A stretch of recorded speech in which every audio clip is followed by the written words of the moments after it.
What's going on, everybody? This is Darren from Affordable Shoe Review. Here to review some shoes for your friends and you. And today, guys, we will be going into my top 10 sneaker pickups for the year of 2022.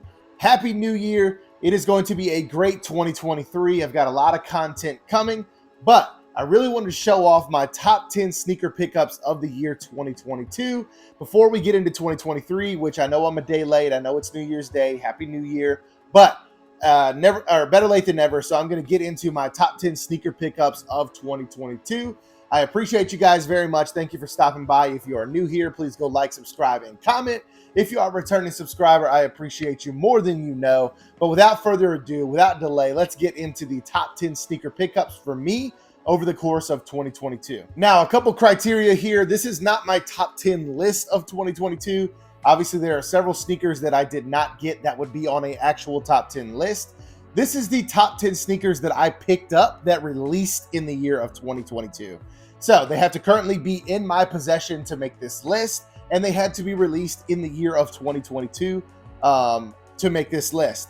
I have a lot of dope sneakers that released in 2022. I have 10 of them, or I've narrowed it down to 10 of them so that I can show you guys. So let's go ahead and get into my top 10 pickups of 2022. All right, guys, starting out with number 10. This is the Nike Ispa Flow 2020 SE in the Dutch green colorway. Now, I believe this sneaker was actually slated to release in, I think it was in like November of last year. I think it got pushed to January of 2022.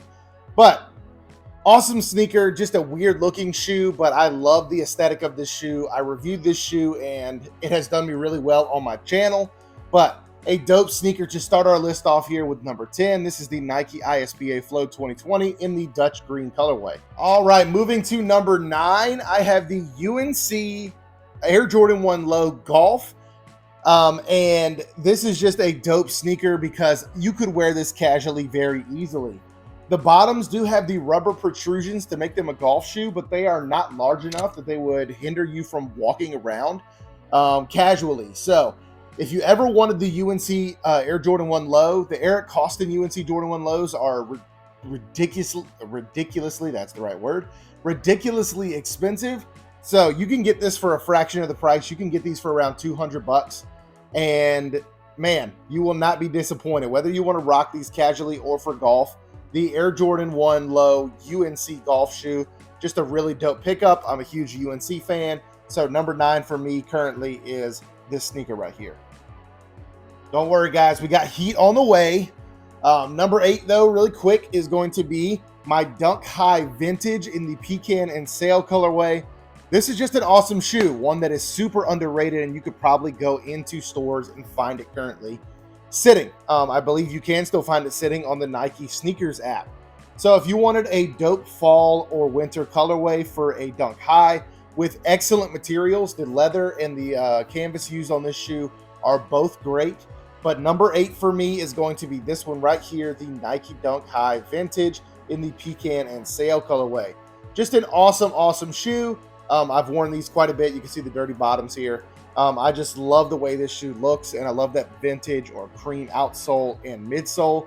Just a really, really good looking shoe. So number 8 for me, you guys can see it right there. All right, moving into some of what I would consider heat. This is the Nike SB Dunk High Pineapple. This released in the Fruity pack. There was 3 other colorways to come out in this pack, but this was the only Dunk High. Now, I am partial to Dunk Highs over Dunk Lows. So I really loved grabbing this pair, and this is an excellent summertime shoe with all of those yellows, tans, burnt oranges. Just a fantastic looking shoe that definitely looks like its namesake of a pineapple. So definitely pineapple-esque with that little green tab on the back to signify the leaves coming off of the pineapple. But number 7 for me is going to be the Nike SB Dunk High Pineapple. All right, guys, we've got all heat from here on out, in my opinion.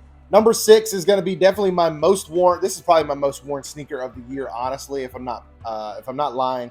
And that's going to be the Tom Sachs General Purpose shoe in the dark sulfur colorway. This is one that I put on instantly after I got it in the mail, and I have worn it a bunch ever since. This is just a great all-purpose shoe, which is what it was supposed to be for. A new silhouette from Tom Sachs, and in my opinion, a very sleek silhouette. It could be rugged yet sleek. It could be dressed up or dressed down. Just a great, great shoe. And I enjoy any new takes on things, which Tom Sachs clearly did with this pair right here. So number 6 for me, probably the most worn shoe in my collection over the course of 2022, because when I put it on, I didn't stop wearing it. I wear it a ton.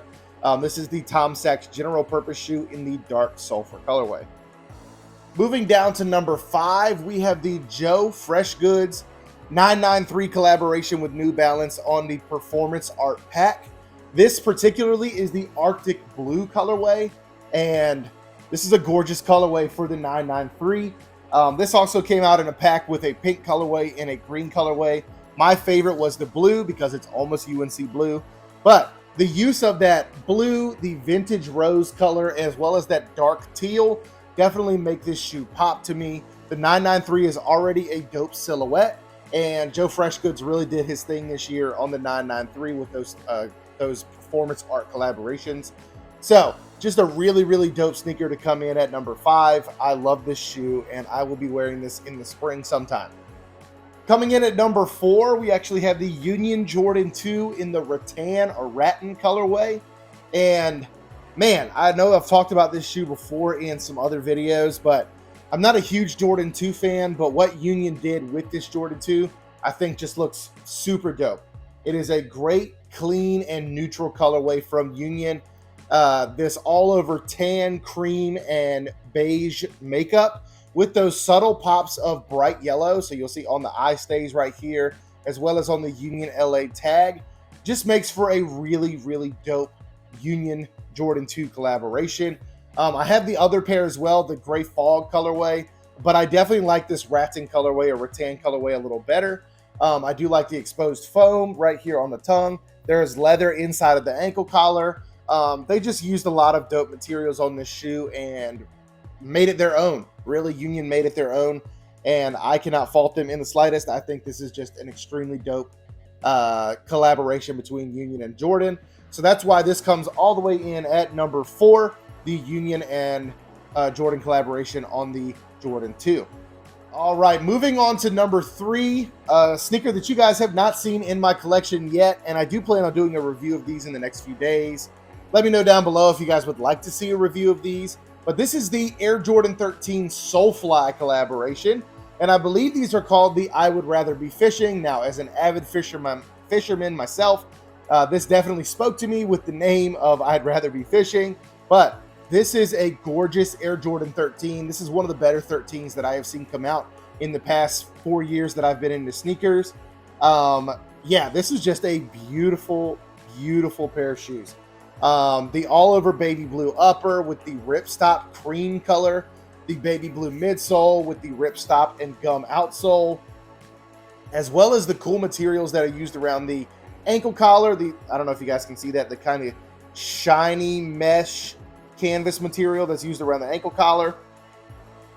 Just a lot of dope touches, that really cool, nice, bright baby blue Soulfly logo on the tongue. Just a beautiful pair of sneakers. I love this shoe. And I will definitely be keeping this. This will be the only 13 in my collection for a while, probably. But I can't help it. This is definitely like a UNC almost looking sneaker. And yeah, I love this shoe. The Air Jordan 13 Soulfly, I Would Rather Be Fishing. All right, guys, down to the last 2 sneakers in my 2022 pickups. Number 2 is the New Balance and Kith 990 in the Daytona colorway. So Ronnie Feig from Kith got a collaboration series on a couple of different pairs of New Balances, a couple different models and silhouettes, and put different colorways on there that he had previously put on New Balance collaborations. So this pair, the 990, he took the Daytona colorway that he had put previously on another silhouette. I forgot what silhouette that was, like the 1600 or something like that. And he transposed it onto the 990. So this pair in particular, the Kith and New Balance 990 in the Daytona colorway, is my favorite out of the 4 sneakers to have released. And this is just a beautiful shoe with the dark blues, the tans, and the dark tans. And this was reminiscent for Ronnie Feig of his vacations to Daytona Beach as a child. So you've got the water, you've got the sand, the sand once it's hit by the water being a little darker, and then the pink hits for the sunset. Just a really cool inspiration and a great colorway on the 990. This is my personal favorite New Balance of the year, the 990 Kith and New Balance Daytona. And then finally, guys, number one should come as no surprise to anybody that's watched my channel for a long period of time, but coming out earlier this year, this is my favorite sneaker. This is the Passport Nike SB Dunk High work boots. And I mean, good gosh, this got an overseas release, so it's not as popular in the States. But I feel like if everybody had gotten their hands on these would be ridiculously hyped up. But since a lot of people in the States probably don't have these, it is definitely not going to win Sneaker of the Year in a lot of people's opinions. But for me, this is definitely way, way up there as far as Sneaker of the Year in 2022. And definitely my number one pickup, or the number one sneaker that I still have in my collection that was released in 2022. Those camo outsoles with the semi-translucent camo. The fact that Passport incorporated their logo into the Nike logo. So the guy using the Nike logo as a shovel. Really dope. The hiking boot inspired hits with the brass eyelets and the crazy tri-colored laces. And then obviously the colorway with that dark green, the ripstop burnt orange, and the browns. This is just a beautiful, beautiful sneaker. I cannot express how much I love this shoe. Just an awesome inspiration, taking the work boot inspiration, as well as awesome details and awesome materials used on this shoe. If you guys have not seen this one, I would recommend going to pick it up. Just a great shoe that not everybody is going to have, and definitely number one for me on my list. All right, guys, so that does it for me here for my top 10 pickups for 2022. Please stay safe, stay blessed. We'll see you soon, and peace out.